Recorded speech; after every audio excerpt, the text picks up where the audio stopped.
So let's just jump in and let's talk about the issues that we're talking about. And I have this amazing thing to give to David Vogel, which I think is when you hit it, it releases glitter from the sky or something like that. David S. Vogel is a world-renowned data mining and predictive modeling expert. He is the founder and CEO of Vogel Investment Management, LLC, an award-winning quantitative hedge fund that owes its success in part to his predictive modeling expertise. Please welcome David Vogel.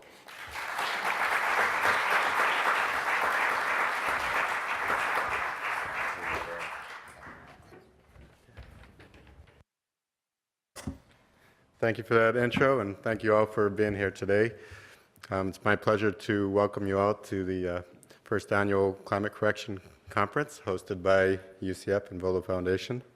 There's a lot of great speakers here today. I'm not one of them. I'm just giving an introduction, framing the problem, why we do what we do, and why climate change is such an important issue, and how to explain climate change to many of the skeptics out there. I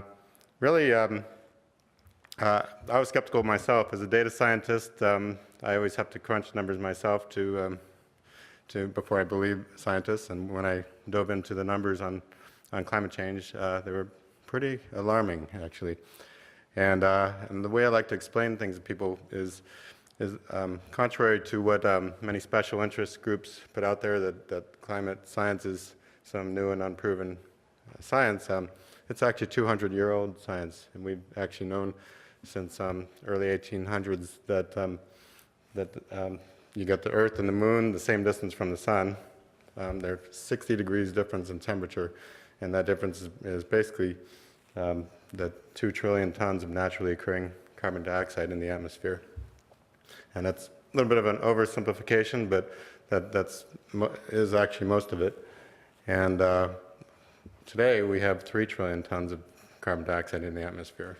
So it actually, you don't have to be talking to a rocket scientist for them to figure out that if 2 trillion tons makes a 60-degree difference, that 1 trillion tons of extra carbon dioxide is going to warm things up.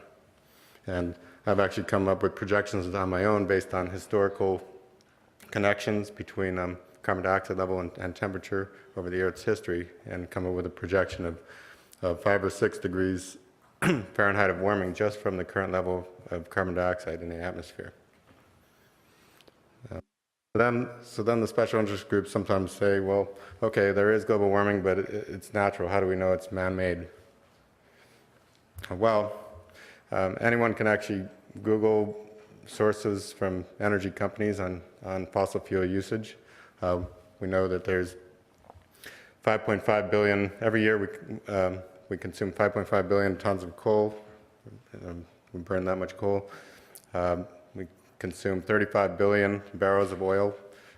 Each barrel of oil weighs 275 pounds. Those barrels are about 85% carbon by weight, so you simply just add up all the carbon and you can account for every molecule of those 1 trillion tons that have been added to the atmosphere. I mean, it's really undisputable if you do some basic arithmetic. Each year we add an additional 30+ billion tons. So in another 30 years, if we don't stop this process, we could be heading toward another trillion tons and double the amount of carbon dioxide. So how bad really is a few degrees of warming that humans are causing?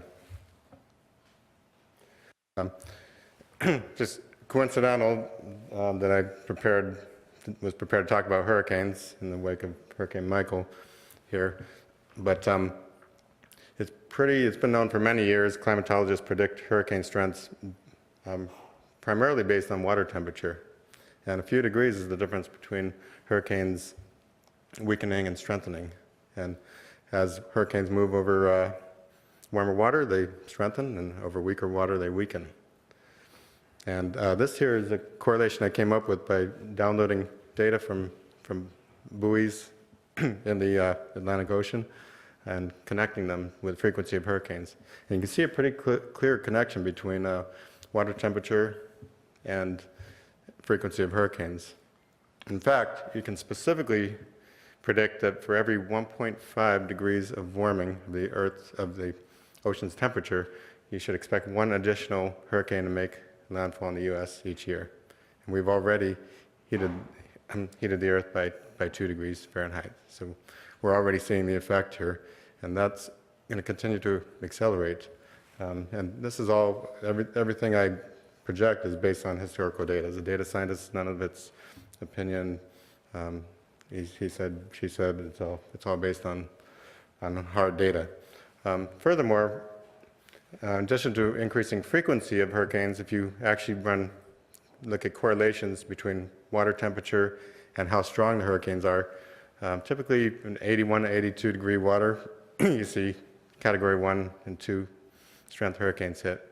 And when water temperature is 84, 85 degree, you see more category 4s and 5s. And that's actually the first thing I look at when I see a hurricane heading toward Florida. I go to the National Buoy Center, I look at the water temperatures, and I pretty much know well in advance how strong it's going to be if it hits. And in this case, the 2 hurricanes this year, we were seeing 84 degree water in both cases. And that's pretty well cited as the reason why we're getting hit. So I hope this data is enough that for the rest of this talk, I'm not going to be describing hurricanes as natural disasters. They are quite definitively man-made disasters or man-made hurricanes. And just in the last 2 years, and I've been making these predictions for several years that hurricanes are going to keep strengthening.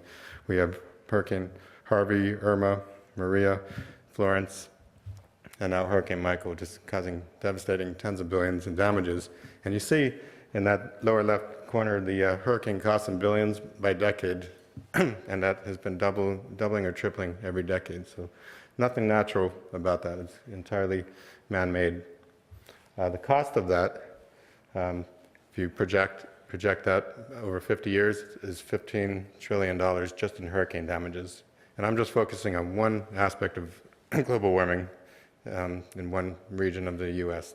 Worldwide, it's many, many times that. And so that's why it's such a critical issue of our time. There will be some talk about policy and putting a price on carbon. And this is just an example of how you can put a price on carbon. If we're projecting 15 trillion in damages from these hurricanes caused by 1 trillion tons of carbon, that's $15 per ton.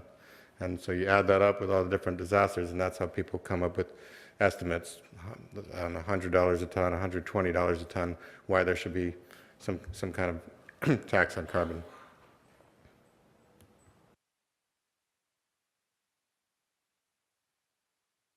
So why have we done so little about it? Why are politicians doing so little? Well, I think a lot of it is just awareness that it's a major issue.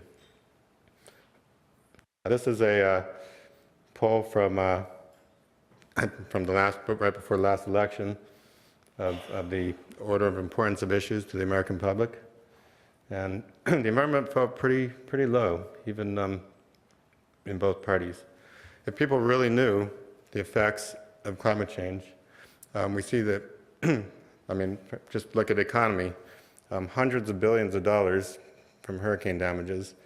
If people really knew that this was devastating our economy, it would be top of the list.